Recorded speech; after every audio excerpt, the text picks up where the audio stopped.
Cuando una neumonía en un niño se complica, empieza una auténtica carrera contrarreloj. Y la supuración pleuropulmonar es, sin duda, la complicación más común y una de las que más respeto impone. Exige tomar decisiones rápidas y, sobre todo, acertadas. En este análisis vamos a desgranar la guía clínica para enfrentarnos a este desafío, desde la primera señal de alarma hasta el tratamiento definitivo. Para que lo entendamos todo a la perfección, vamos a seguir el caso de Mateo. Él va a ser nuestro guía a través de la enfermedad. Veremos cómo avanza la infección, cómo podemos llegar a un diagnóstico de certeza, qué opciones de tratamiento tenemos y, lo más importante, qué lecciones prácticas podemos aplicar en nuestro día a día.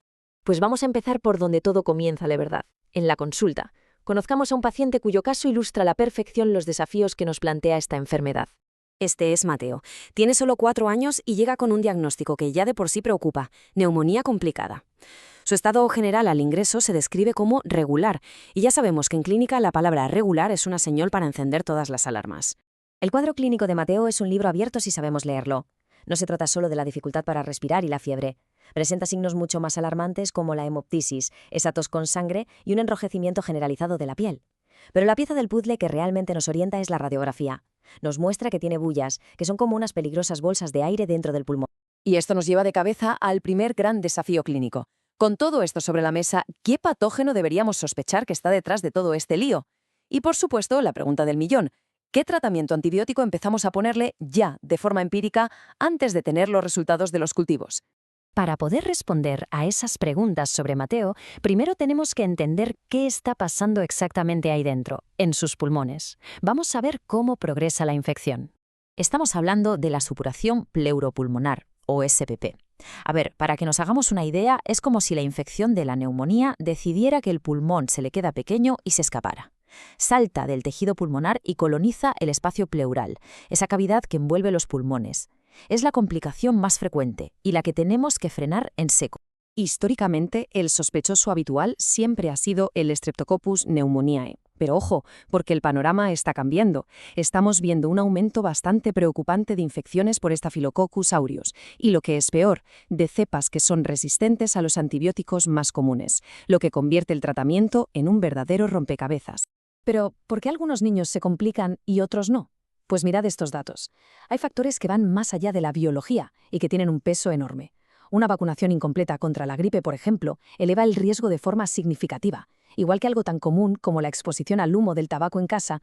Y esto es una maravilla porque ilustra un factor de protección clave. La lactancia materna no es solo nutrición, proporciona inmunoglobulina A secretora, un anticuerpo que funciona como una barrera, impidiendo que los patógenos se peguen a las vías respiratorias. Es una defensa de primera línea. El proceso es como una obra en 3 actos. Empieza con la fase exudativa. El cuerpo responde y se acumula un líquido inflamatorio, pero que todavía está estéril. Si la infección avanza, entramos en la segunda fase, la fibrinopurulenta. Las bacterias invaden ese líquido, lo convierten en pus y tejen redes de fibrina. La etapa final, la organizativa, es la más peligrosa. La pleura se endurece, se vuelve rígida y forma una especie de coraza que puede encarcelar al pulmón, impidiendo que se expanda bien. Vale, sabemos lo que puede estar pasando, pero ahora necesitamos verlo. La confirmación del diagnóstico es el momento clave, el que va a definir todo nuestro plan de tratamiento. La primera herramienta diagnóstica es la radiografía de tórax. Como podemos ver en esta imagen, el signo más temprano de que hay un derrame pleural es el borramiento o la obliteración del seno costofrénico, ese ángulo agudo que forma el diafragma con las costillas.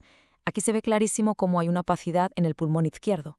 La radiografía nos da la primera pista, ¿de acuerdo? Pero la ecografía torácica es nuestra herramienta de precisión. Nos da una visión mucho más detallada. Podemos medir el volumen exacto, ver si hay tabiques y, fundamental, lo hacemos sin radiación, algo que en pediatría es oro puro. Es la herramienta que nos guía en los siguientes pasos. Y aquí es cuando intervenimos directamente. La toracocentesis no es solo para drenar, es un procedimiento diagnóstico clave.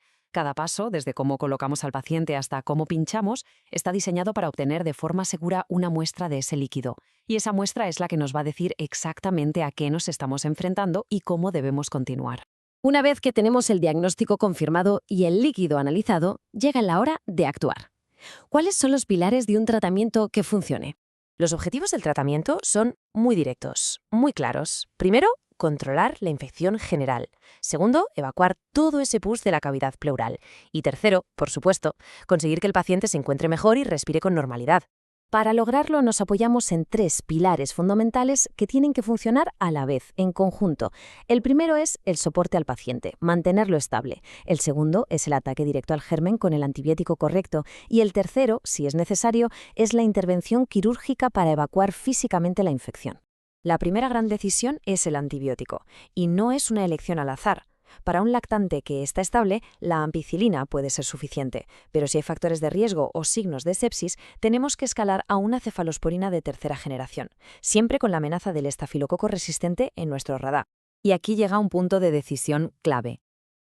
¿Cuándo es suficiente con el tratamiento antibiótico y cuándo es necesario drenar activamente ese líquido que se ha acumulado? La decisión de drenar se basa en criterios objetivos, no en la intuición. Si la ecografía nos muestra una acumulación importante, de más de 10 milímetros, o si el análisis del líquido nos da señales de alarma, que sea pus evidente, que tenga un pH muy ácido, o que veamos las bacterias en el microscopio, la indicación es clara: hay que drenar. Después de haber recorrido todo este camino, vamos a destilar la información y a quedarnos con los puntos clave que de verdad marcan la diferencia en la práctica del día a día. En resumen, la clave del éxito es una cadena de acciones bien ejecutadas. Sospecha temprana, diagnóstico preciso con imagen, análisis del líquido para guiar la terapia y una intervención decidida cuando sea necesaria. Esta es la fórmula para manejar con éxito la supuración pleuropulmonar en pediatría. Y esto nos deja con una reflexión final. A medida que las vacunas mejoran y ofrecen una cobertura cada vez mayor, ¿cómo va a cambiar la propia naturaleza de esta enfermedad y nuestro enfoque para tratarla en el futuro? Es algo que sin duda veremos en la próxima década.